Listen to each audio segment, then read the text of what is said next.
Heyo, and what is up, gang? Thank you for checking out Sledgehammer TV tonight. You know, since 2020 began, Monday Night Raw has been the better of the two WWE-produced main roster shows that there has been, and it hasn't been that bad, and we've actually been somewhat positive about Monday Night Raw on this channel as of late, which is not a very normal thing to do when you're a part of the Sledgehammer Wrestling crew, but luckily for all of us, that has all come to an end. It has all come to a violent end tonight, as Monday Night Raw, like we said, they've been doing some cool things. And now it's like, well, we did these cool things, so let's just keep doing them over and over and over again. And we are going to talk about it all right here and right now. My name is Nick Nightmare, and you are watching the Sledgehammer Wrestling Show's Monday Night Raw review, back the way it used to be. Let's do it.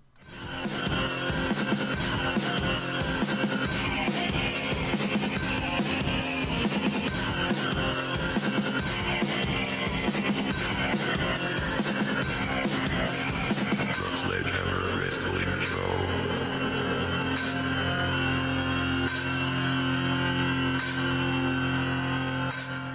All right, wrestling is apparently not what we're doing here today. That's right, Coach Steve. Wrestling is apparently not what we were going to be doing today on Monday Night Raw. Sure, there was a few wrestling matches, but did you really give a shit about any of them? I appreciate the guys going out there and putting their bodies on the line to entertain us week in and week out. But when I keep seeing the same guys doing the same things over and over and over again, it's just typical WWE uncreative booking like we have come to know so very well. It kind of took residency on SmackDown, but it's starting to trickle its way back to Monday Night Raw right from the beginning.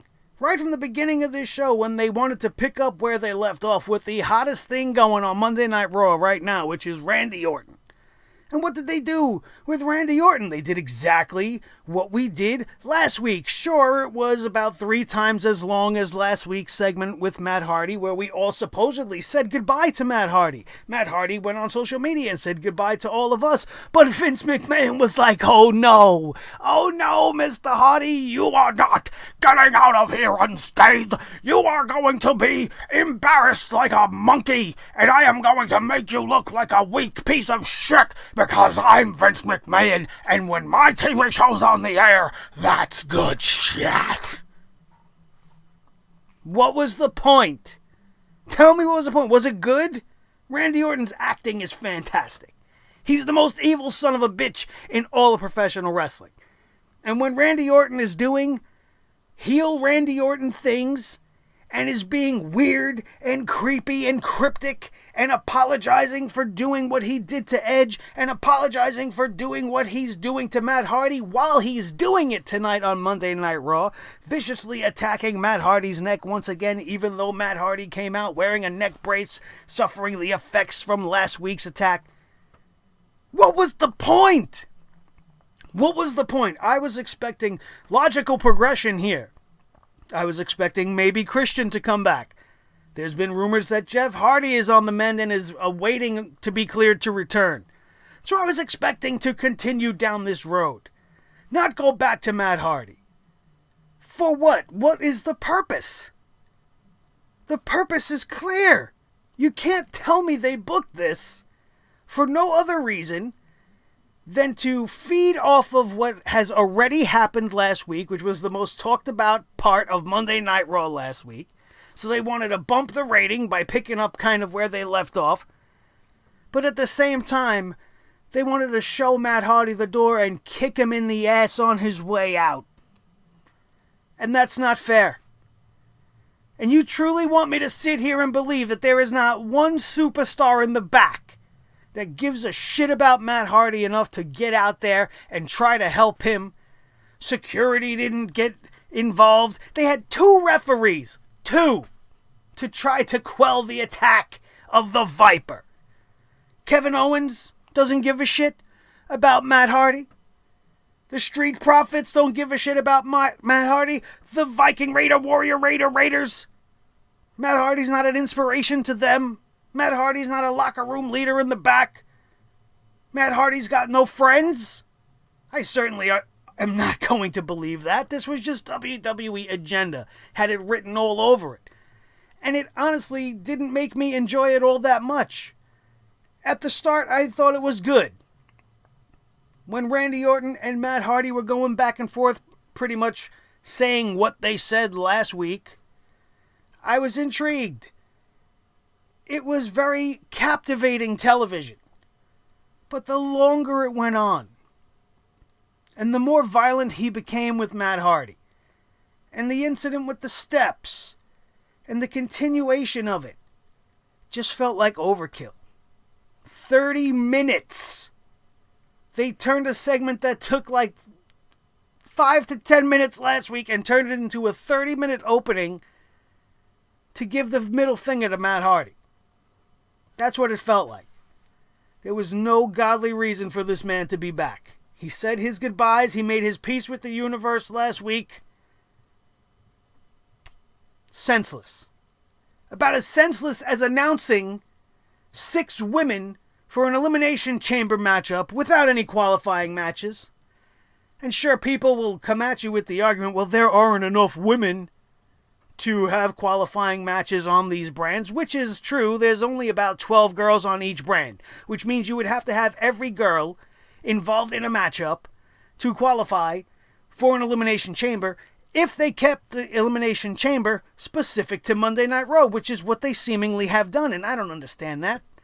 There is an opportunity for a WrestleMania Championship matchup on the line at the Elimination Chamber, is there not? Why would you not open the field up to both shows? Why would SmackDown not have 3 representatives? Raw have 3 representatives? You find the winner, and the winner challenges their respective champion. That's the way they used to go about it. That's the way they should go about it. But that's certainly not the way we're going about things. We don't have time for things like qualifying matches. We're going to tell you that Ruby Riott is in this thing. We're going to tell you Liv Morgan is in this thing. We're going to tell you Sarah Logan's in this thing. We're going to tell you that Asuka's going to be in this thing. We're going to tell you Shayna Baszler's going to be involved. And the 6th one right now is just eluding me. We will get to the list in just a minute. But regardless on who they decided to place in this meaningless Elimination Chamber now, it's become predictable, and there's no hype behind it. Nobody gives a shit about all of the things that you are going to do on Monday Night Raw tonight when they have no meaning. And you have a clear-cut way to give the women's matches on this show meaning. Oh, but there's not enough women. Okay, fine. Well, then how about you have the women from NXT starting to get a little bit pissed off because the Queen came to town and is taking their stuff. Oh, well, Charlotte Flair's coming to NXT. She's got our WrestleMania moment. She's got our champion involved in a matchup at WrestleMania. Why don't I get a shot? Why not open up the chamber to a Bianca Belair or an Io Shirai and have 2 women from each brand? And then the winner gets a shot at whatever champion she wants. Then you could still have the matchup go to Shayna Baszler to set up Baszler versus Becky Lynch. That's the obvious route. That's obviously what they're doing here. So how are we going to get a challenger for SmackDown? They already have the feud for Baszler and Lynch set up. They don't need to solidify it with the Elimination Chamber. So why not do something interesting? It's WrestleMania season. You don't have to have Bianca Belair show up on SmackDown or Raw. You can keep the brand split intact, but you have this one special match. And on NXT, Bianca Belair goes over on some girl. Io Shirai goes over on somebody in a qualifier. And now they're in. They're representing NXT in the chamber. 2 girls from SmackDown representing the blue brand in the chamber and so forth. That's the easy way out. It seems easy. Some idiot in his office, in his house, can come up with it sitting at his desk in front of his microphone holding a hammer in his hand, but the best minds in the fucking wrestling business can't come up with something as easy as that. And instead they want to just announce competitors with weeks to go before the Elimination Chamber. Don't make things fun, don't make things interesting. just tell us what's going to happen and expect us to just sit there and go, oh, okay, sure, Ruby Riott deserves a shot to possibly get into the WrestleMania main event. Has she even had a match yet since she's been back? Liv Morgan is deserving of a title opportunity. Oh, Natalya. Natalya was the 6th person. And of course, why would we remember Natalya? And I'm a little mad that I forgot, because it actually brings up a great point. Natalya's in the Elimination Chamber. Kairi Sane is not. But tonight on Monday Night Raw, Kairi Sane beat Natalya by countout. And I'm not supposed to say anything. Wouldn't there be more intrigue anyway if you had both women's tag team champions in the match for the Elimination Chamber with a shot at the championship on the line, putting the tag team champions against each other, obviously? So many things that they could have possibly done to make Monday Night Raw interesting on the road to WrestleMania. But tonight we're just taking the script from last week and running it through the machine. Absolutely ridiculous. The majority of this show was ridiculous. When I can sit here and tell you that the 2 matches on this night that were actually, if we could classify, fun, right? If you want to say we had a couple of fun matches, they weren't great, but there were some matches that didn't absolutely piss me off, which came and took me by surprise, to be honest. But that's what we do here. We're honest with you guys about everything. But when I can sit here and tell you that Aleister Black versus Eric Rowan was a pretty good match, and I can tell you that Rusev teamed up with Humberto Carrillo, Dr. Dimples, and took on the human milk dud Bobby Lashley and Angel Garza. And this was maybe the most entertaining matchup on the night. And it included Bobby Lashley, and it had Lana on the outside. And my God, you know we don't ever want to see Lana.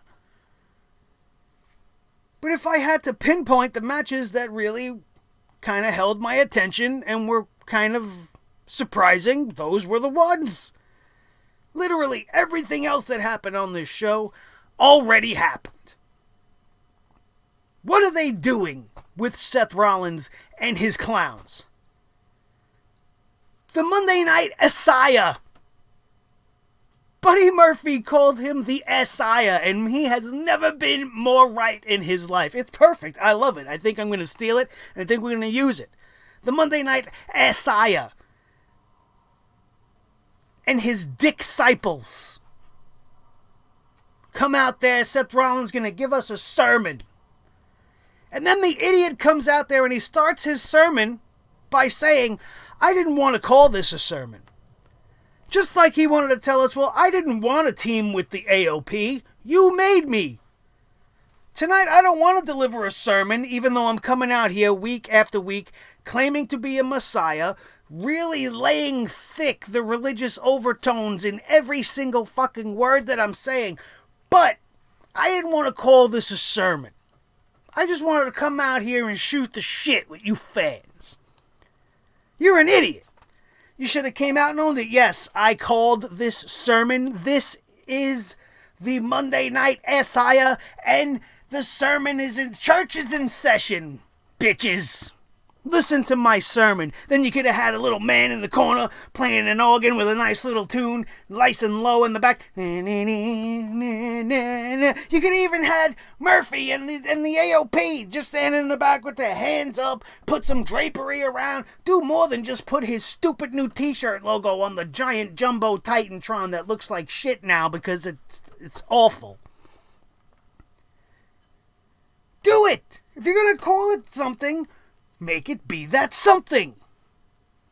Oh, you put a nice little podium up there, you put the carpet out, and then you had Murphy make an introduction. Seth Rollins comes out wearing Becky Lynch's jacket once again. He's got his little man bun. And he proceeds to bore the shit out of you. Literally said nothing you haven't already heard him say once before, talking about being a leader, saving the lost souls, and if you don't conform to the Messiah and his vision, you will be eliminated. I sat here in this very seat with Blue and Thor and the rest of you watching, and I said, you know what? Seth Rollins as a heel is going to be great. Seth Rollins leading this faction is probably going to be good. It's going to be miles and miles better than when he was Becky Lynch's boyfriend, right? Remember when we said all those things? Well, we were wrong. And we are not afraid to admit when we are wrong. And I don't give a shit how long he wants to keep me blocked on Twitter. I am going to continue to be honest when it comes to my feelings about professional wrestling, which is that's all these are. These are my feelings, my opinions. You're entitled to your own. If you enjoyed it, good for you. Me, not so much. I had a hard time keeping my eyes open during this sermon, much like I have a hard time keeping my eyes open during a real sermon for the most part. God forgive me. But it's true, sometimes the sermon just goes on, and I'm tired, and I'm at church, and it's Saturday night, and I can't really understand the priest because he's got a thick accent from somewhere, and I'm not sure where it is, and I find myself in the back, struggling to keep my eyes open so that I am a good role model to my daughter who is sitting there, and I'm just sitting in the back of the church, like this. And I'm sitting in my couch tonight, listening to the Church of Rollins and the Messiah spew out of his mouth, and I'm just like this. And I already know what's coming. You already know what's coming because they do it week after week with Seth ever since he has beef with Kevin Owens. Seth Rollins comes out, he's going to say some shit. Next thing you know, everybody's going to come out. We're going to have a Monday Night Brawl. And this is only going to lead to a match that's going to be the main event of the evening. That's going to be a repeat of last week's main event minus one competitor from each team. So instead of 4-on-4, it's 3-on-3. And Samoa Joe is nowhere to be found, so Seth Rollins isn't going to take part in this matchup, and we are going to get Buddy, the former Buddy. He's nobody's buddy now. He's just Murphy, and he's calling people an Messiah. And he's getting a match with his buddies, the AOP, the Disciples, against KO and the Viking Raider Warrior Raiders. And who gives a shit? I barely cared last week. It certainly didn't carry over to this week. Especially when you bored me to shit with a sermon that said nothing. This show is ridiculous. Let's go up and down the cards. I'm sure there's more shit we're going to hammer down on a little bit more. And if we're going to get this out of the way, the poop hammer for sure goes to Seth Rollins and his ridiculous disciples just for making me so tired of something that had so much potential and something that was so cool in the onset. It had such high hopes. But now we're just back. These four guys have such a different dynamic. It's not like any other teaming we've really ever seen, and they're not allowing it to be anything more than a platform for Seth. So how is Murphy and Akam and Razor going to grow and going to become stars when all they're doing is playing the heavies and end up being left out there like a bunch of schlubs so that Seth Rollins can run away without being harmed? That's gotten old already. There's only so many more times you're going to make me give a shit. Because, to be honest with you, I already don't. So come at me with it again next week, and I'll be sitting here telling you guys and the rest of the world the same thing we said tonight. Which is they need to shift gears. They need to do something different. They need to get creative because you keep showing us the same shit over and over. I feel like we're back in 2018 when we kept seeing the same six-man tags over and over and over again, only with one interchangeable piece. And you had like McIntyre and Ziggler and Corbin versus the Shield, and then it was Ziggler and Corbin and Rude versus the Shield, or whatever the hell they did. It's the same shit. And I'm tired of it. The show kicked off with Randy Orton viciously attacking Matt Hardy. Matt Hardy continues to ask, what the hell is wrong with him? It broke out the crowd into a what the hell chant, which I thought was cool because we haven't heard that chant before. It's not a very typical wrestling chant, so I accepted that. I thought that was cool. I hope that continues when Randy Orton comes out. We should all be chanting, what the hell, man? I liked that. They talked about their brief history once again. Randy Orton, as we made mention, was apologetic. He said he respects Matt Hardy. He respects everything he's ever done for the business. And to be honest, he respects Edge as well. And he loves Edge like a brother. And he's very sorry. And then Randy Orton would leave the ring, only to take off his vest at the top of the ramp and return. And very calculatingly get his hands on Matt Hardy. Matt Hardy went out and got a chair to try to defend himself, was preemptive in his attack and ended up paying for it. Randy Orton struck like the viper that he is, clotheslining Matt Hardy's injured neck on the top rope, draping his neck above the top rope, which set things in motion. Randy Orton gets the RKO, then he gets the chairs. He's going to hit him with the chair, and then he's not going to hit him with the chair. And one of the greatest things Randy Orton does, one of his best things, and I don't think anybody's better at it than him, is that one moment of conflictedness.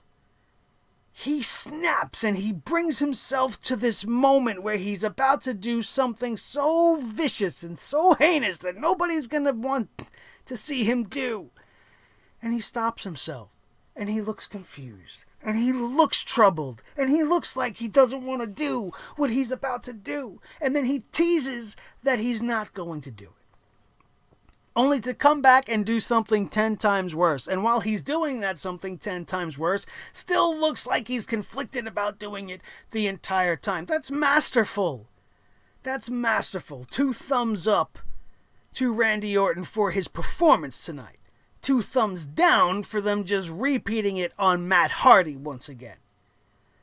He could have did this to anybody else from the Attitude Era, anybody on the main roster that would have came out pissed off for what they did to Matt Hardy last week, and it would have been way more impactful, and it wouldn't have felt so shitty to watch. Another thing that felt shitty was the guys in the crowd, who were egging on Randy Orton. Now, I understand that you can get into it, and, sometimes you chant, one more time. For somebody to do something cool again, or you want the big guy to be chokeslammed another time, or for whatever reason.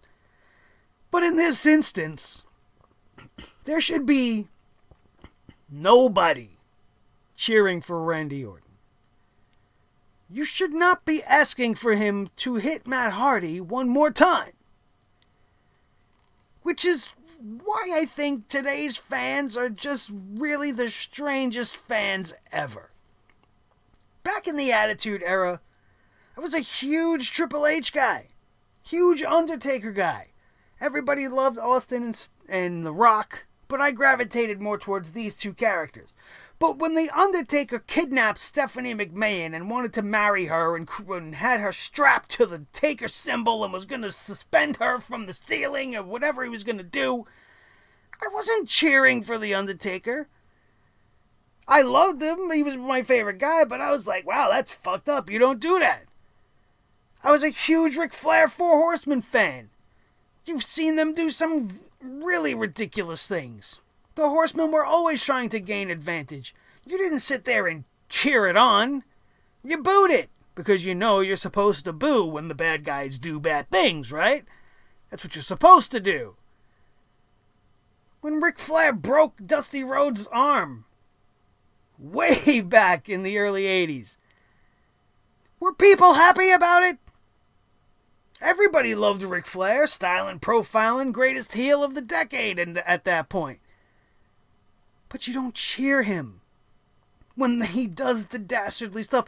Not everybody is Stone Cold Steve Austin. And that's what it is. The crowd wants to have that rebel guy. That's why I think they're feeling Kevin Owens as well. They just want to get behind that guy that's against the machine, because the machine is a piece of shit that ruins their wrestling shows every week.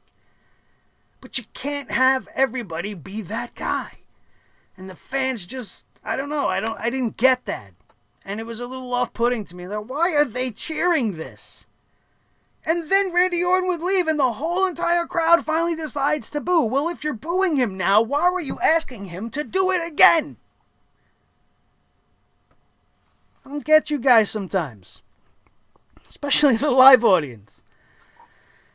After the break, and after all of the chaos and the steel chair shot on the steel steps, which was something that definitely looked to incapacitate Matt Hardy, and I doubt we will see him again. I'm not going to go out on a limb and say, oh, goodbye, it's the last we've seen, because I said that last week, and he's still got a couple of weeks on his contract, and who knows if they will drag him out there again to pull his name through the mud before this is all said and done one more time.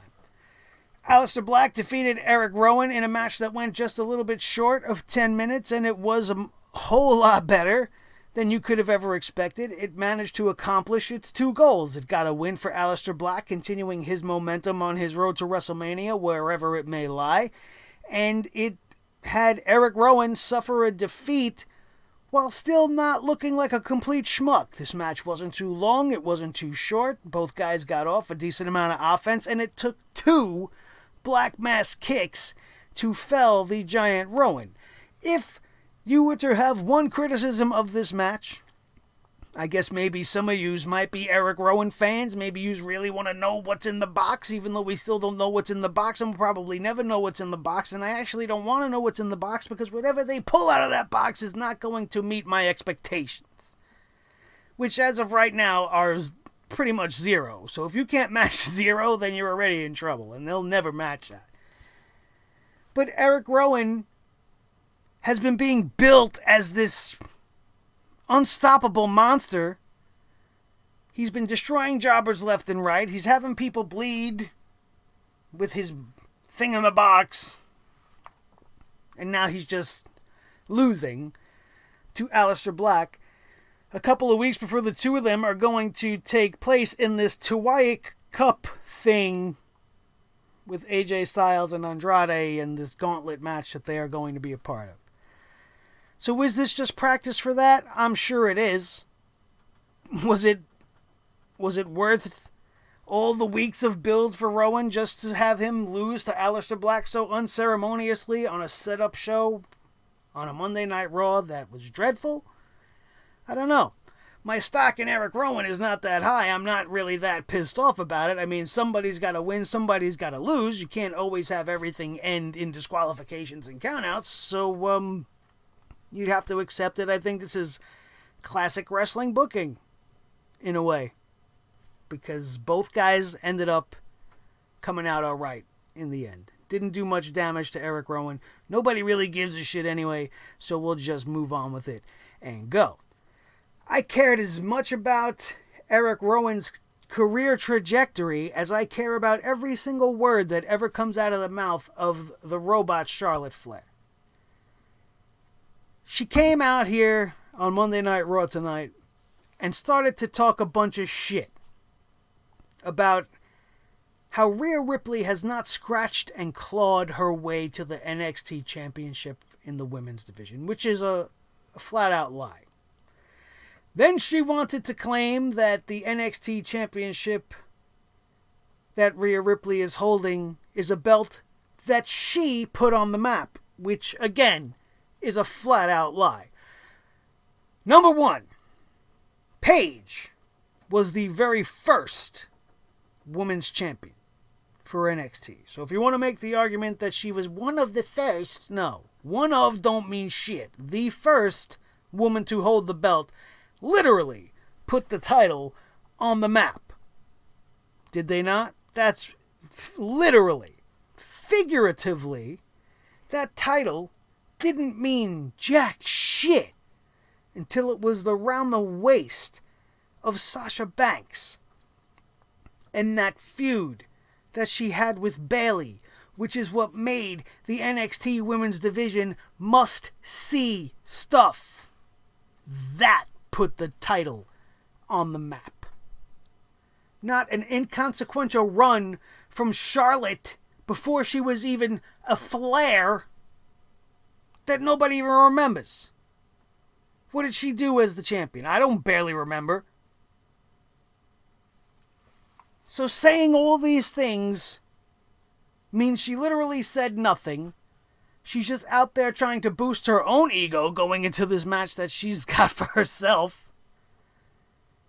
She couldn't believe her audacity. The audacity of Rhea Ripley showing up to challenge me. Now, I get coming off as an arrogant, self-centered, self-righteous character, but this is just completely off the rails and completely devoid of facts. And sure, everybody's going to think that what they did was great. But come on. The whole booking of this matchup is terrifying to me, because the prospect of Charlotte beating Rhea Ripley at WrestleMania is very, very real. Which means that almost the entirety of the NXT women's roster is going to kind of be buried when that happens. You can have somebody from Raw show up and take the NXT Women's Championship. I don't think that's a good look at all. The best thing they could do is let Rhea Ripley go over on Charlotte Flair. But I don't know if that's going to happen. We got a few weeks until we're about to find out. This promo really sucked. Not just in her delivery, but the message was all over the place and ridiculous. She ended it with the line, "Everyone is the next big thing until they're not." Who wrote that for you? Because it's stupid. As stupid as everything involving the "hey, look at me, I'm a clown. I'm wearing this ridiculous green avocado-colored championship belt with a gold, 45 record on the front of it here, that nobody gives a shit about, that's not intriguing, that has done nothing for Mojo Rawley, that has done nothing for Riddick Moss. It was doing everything for R-Truth. R-Truth was the best with that championship. The only time I cared about that belt was when R-Truth was getting into his wacky, little corner of the world that he resides in. R-Truth promos are great. R-Truth wrestling matches are great when they are actually wrestling matches and not 24/7 clown material. And I still maintain you should rename that championship the R-Truth belt. Just give it to him. Let him hold it for the rest of his career. Don't let it be defended. Don't let anybody else have it. Nobody else is going to know what to do with it.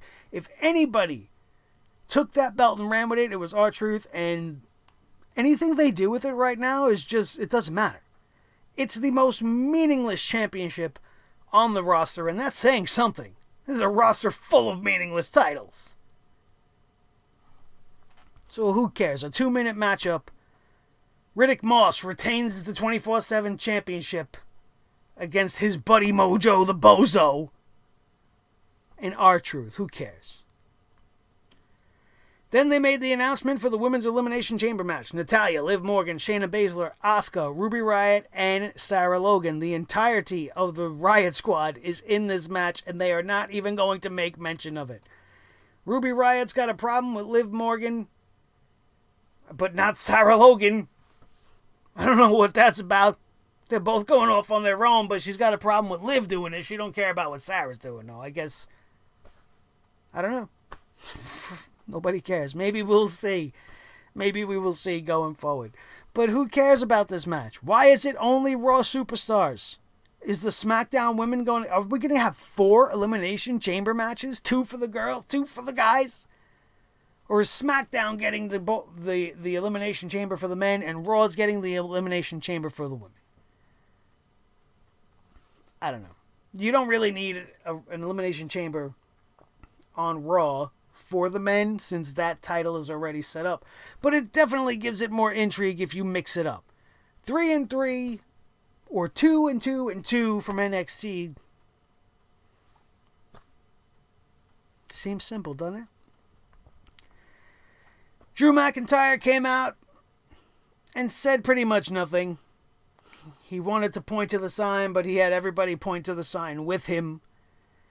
He said he was going to burn down Suplex City. It was located in Claymore Country. And he's going to demolish it to the ground. Great. Paul Heyman comes out. Paul Heyman makes you think Brock Lesnar's going to be there like he does, but Brock Lesnar is not there. This continues. There's a little bit of a back and forth between he and McIntyre. Drew warned Paul Heyman that he would be saying Lesnar's name when Lesnar is crying after he kicks his head off at WrestleMania. Heyman says he admires Drew McIntyre's talents, but his opponent tonight does not. And who is his opponent tonight? MVP. The very same MVP that embarrassed himself in the ring with Rey Mysterio. The very same MVP that barely lasted a minute in the Royal Rumble. MVP has had now 3 matches, I believe, since returning to Monday Night Raw, or returning to the WWE, however you'd like to put it. And he's wrestled a total of possibly 5 minutes. 3 matches in a total of 5 minutes. And I understand getting a good payday. You know, you're going to show up. They want you to do this. They're going to pay you. You're going to do it. But I don't want to continuously see this. Essentially, we seen this last week.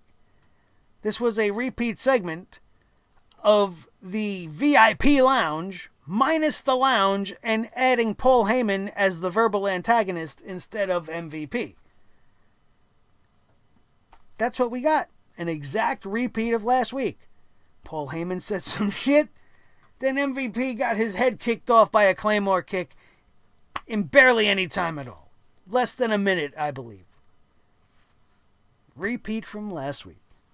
If this is what they're going to continue to do with Drew McIntyre until we get to WrestleMania, they got to go back to the drawing board and come up with some better stuff, because I don't think anybody is going to continue to just eat up his charm and just come along for the ride if you don't do anything to keep us invested with Drew McIntyre.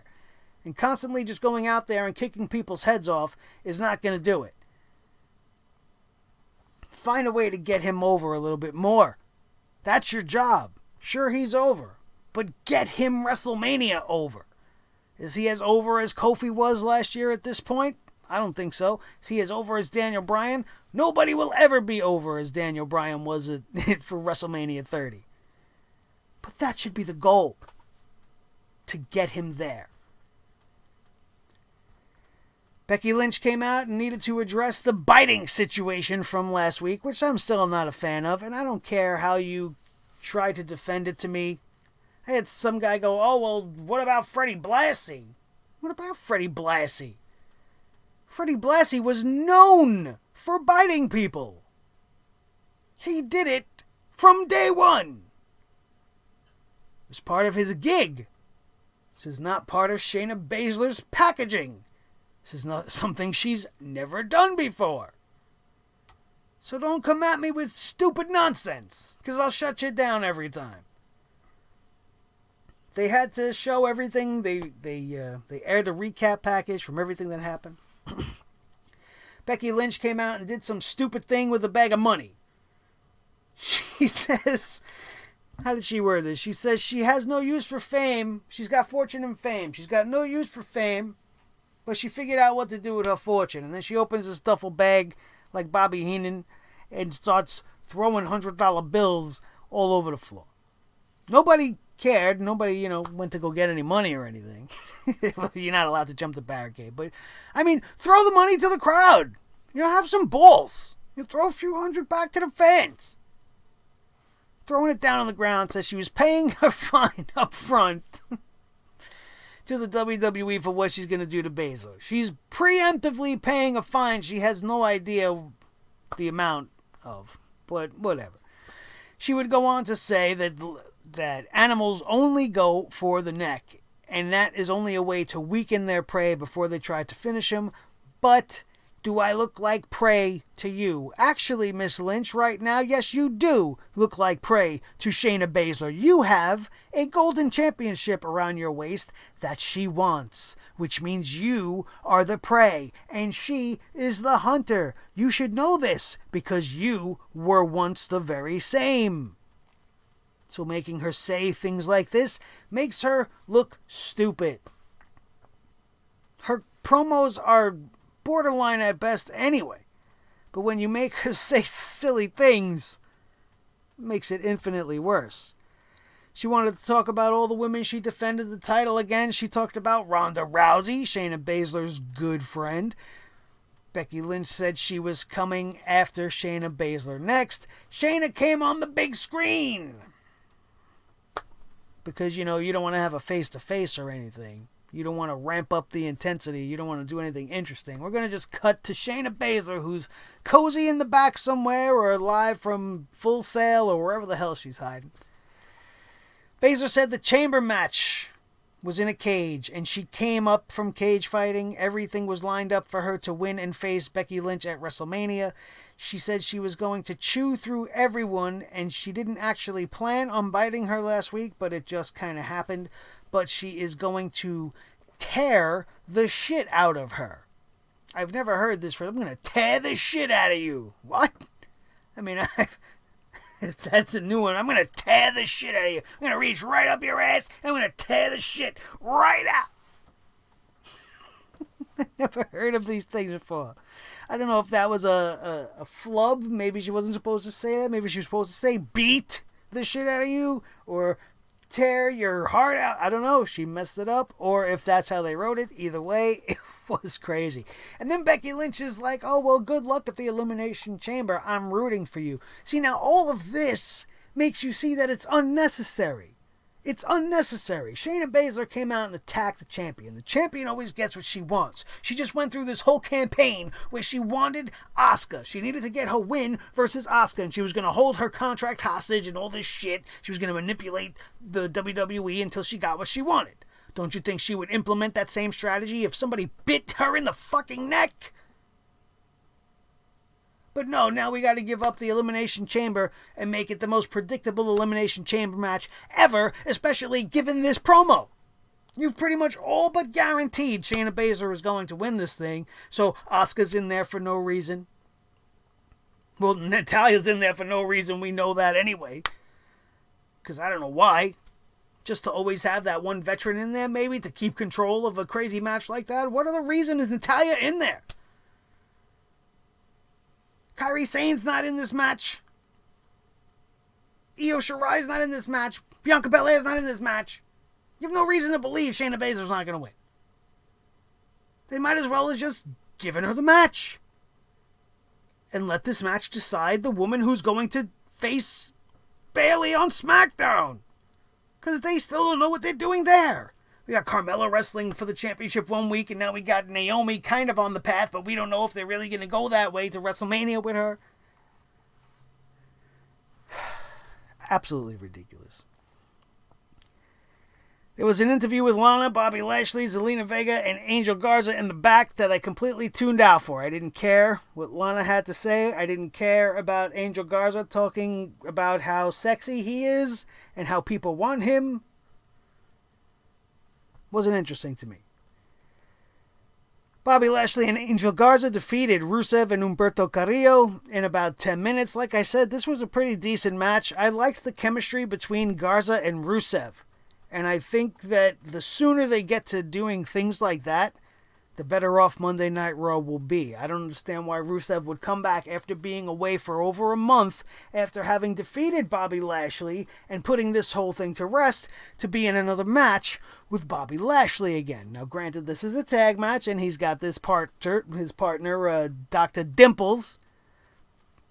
But I was much more interested in any time Garza was in the ring with Rusev. They just have a really similar sort of way that they portray themselves. Rusev considers himself a ladies' man. He's got a weird kind of charm to him that just radiates off of him. And Garza's got that same thing, and they could have this great little feud back and forth. Garza versus Rusev, who's sexier, and have these great matches in between. I think they have good chemistry, and I think it would be interesting to see go forward. My little sexy man competition might not be the right way to go about it, but it's just something interesting because both of these guys kind of have that ladies' man mentality, and Rusev's been married to Lana and all this shit, and it would be interesting. He's a bachelor now, he's getting the ladies, and then you got Garza who wants all the ladies, and it could be interesting. Do something different. Don't just go back to basics. And put him wherever Lana is. And right now Lana is riding on the milk dud. train. This was a decent tag match. It was fun, like I said. And the crowd liked it. The crowd was into Rusev once again. But that probably won't go anywhere. We then had the one-on-one match. One half of the women's tag team champions, Kairi Sane, defeated Natalya via countout in 5 minutes. This is Natalya, graduate of the Heart Dungeon, former champion, been at WrestleManias, been in some big-time matches, and she was counted out in 5 minutes. And she lost, but she's in the Elimination Chamber. They announced her in the Elimination Chamber, and then less than 20 minutes later had her lose to Kairi Sane, who is not even in the chamber. Does any of this make sense to any of you guys? Because it certainly didn't to me. Kairi Sane wins thanks to Asuka kicking Natalya in the head while she was outside. So they're trying to build up Asuka and Natalya because they're both in the chamber. See, they want to have a reason for them to do that. Stop it. Natalya shouldn't be in this thing at all. The smart move, like we already mentioned, was to have Kairi and Asuka both in this thing to add that to the mix. Seth Rollins' sermon, we're not getting back into that. He said absolutely nothing that we haven't heard him before. The crowd was all over him. This went on and on and on until the Viking Raider Warrior Raiders came out, started to lay the beat down on the Disciples, and then Seth Rollins ran away up the ramp into the waiting arms of Kevin Owens, who surprised him from behind and hit him with a stunner. But like we said before, not everybody can be Stone Cold Steve Austin. So you're not going to get that pop moment with the stunner every time you want it. This whole thing seemed repetitive and pointless. And I didn't really enjoy it. Just like I didn't enjoy AJ Styles and the OC coming back. AJ's back on the mend as well. He's coming out here and he's just rambling on and on. You would think if you're in there to hype a match, a gauntlet match that nobody gives a shit about, at a pay-per-view nobody gives a shit about, but are also given specific instructions to sort of kind of tease your WrestleMania opponent, which has been heavily rumored to be The Undertaker at this point, and we will talk about that at another time when it is made official, because I have very strong feelings about that, and they are not good. They didn't do a good job of doing both of those things. Everything AJ had to say was very unclear. He was just rambling on with the Good Brothers.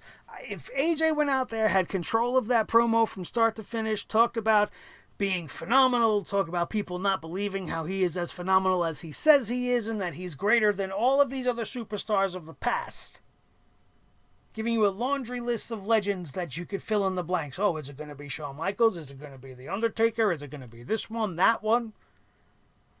And then that could have been the end of it. Did we need Ricochet to be in there just because AJ Styles mentioned his name? So we can have AJ Styles laugh in his face when Ricochet says he earned his championship opportunity versus Brock Lesnar, and I would have laughed in his face as well. This championship matchup between Ricochet and Brock Lesnar is everything AJ Styles said it is. Nobody expects Ricochet to win. Nobody believes he's going to win. So I thought that was an odd choice of wording for this promo for him. Like, why would the WWE really go on a limb and put that out there in a universe that already kind of believes that? Well, they're just trying to use what the fans believe in the storyline. But that's not the type of stuff you want to amplify. It's not what you want to keep reminding people about. You want to tell them why he might win.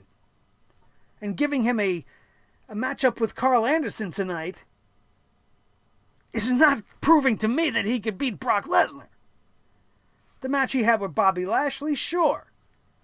That could, in some cases, be considered comparable to a match with Brock Lesnar. This was a waste of everybody's time. Ricochet defeats Carl Anderson. Nobody cared. Liv Morgan had an interview in the back. She feels betrayed by Ruby Riott. Duh. Of course she would, because Ruby Riott betrayed her.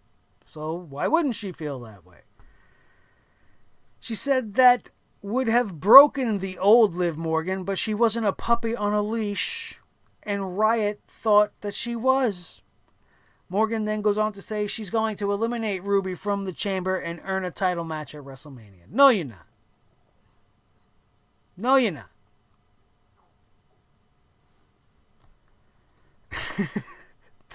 There's nothing. No. No, you're not. We ended this show with the six-man tag. Kevin Owens and the Viking Raiders defeated Buddy Murphy and the AOP by disqualification, and I didn't care. And the show ended with Kevin Owens giving Akam a stunner, and then Ivar and Montez Ford both hit in stereo frog splashes from the corner. And the guys posed, all happy in the ring. All the baby faces in the ring now. Nobody was there for Matt Hardy at the beginning of the show, but we're all here now to celebrate a couple of frog splashes and a stunner. Montez Ford's frog splash looked like shit. Right? He hit it terribly. It looked like he may have hurt himself. Maybe not, because then he wanted to go to the ring and do his little Ultimate Warrior thing, and it was funny the first time, but if you're going to do it every time, like, it loses its funniness each time you do it. I don't care how long you do it. You could have stood there for the whole 5 minutes, shaking those ropes like that with your eyes crossed, looking like a dummy. I'm not 5 years old, so it's only going to work the first couple of times. And that, ladies and gentlemen, was Monday Night Raw tonight. A return to rinse and repeat, a return to terrible television, a return to a night full of talking and a lot of subpar wrestling. And what makes most of it subpar is the lack of meaning behind everything. And when you continue to just show us the same stuff week after week, as we have said for the greater part of the 3.5 years now we have been on this platform, you keep showing me the same show 1 week to the next, my opinion's not going to change. I'm going to be quite like Jerry the King Lawler. Jerry the King Lawler, every single week consecutively for almost the last 4 weeks, has tried to get out the line, the definition of insanity is trying the same thing week after week and expecting a different result, which is true. But first of all, he botches it every week. And why are you using the same exact line every single week? Is it because you really do have the script from the week before? Or are those the only anecdotes you have left in your brain? Be better. Everybody, from creative up and down the line. The guys are going out there, they're doing the best they can, giving us matches, putting their bodies on the line. And I appreciate them for that. But I would appreciate it much more if the people that made this show gave us a reason to care. And with the Elimination Chamber just weeks away, there's tons of reasons they can give us to care. But they forgot how to do wrestling. Because, as Coach Steve says, wrestling is apparently not what we're doing here today. And that's the motto of Monday Night Raw. Thank you guys all so much for being with me here again on the channel tonight. If you are still here at the near 1 hour mark and you had a great time and this was your first time here, now is the time for you to hit that subscribe button, become part of the Sledgehammer Wrestling Show family that we are growing here. We have had brothers and sisters on this show way before Seth and all of his ridiculousness started to use it.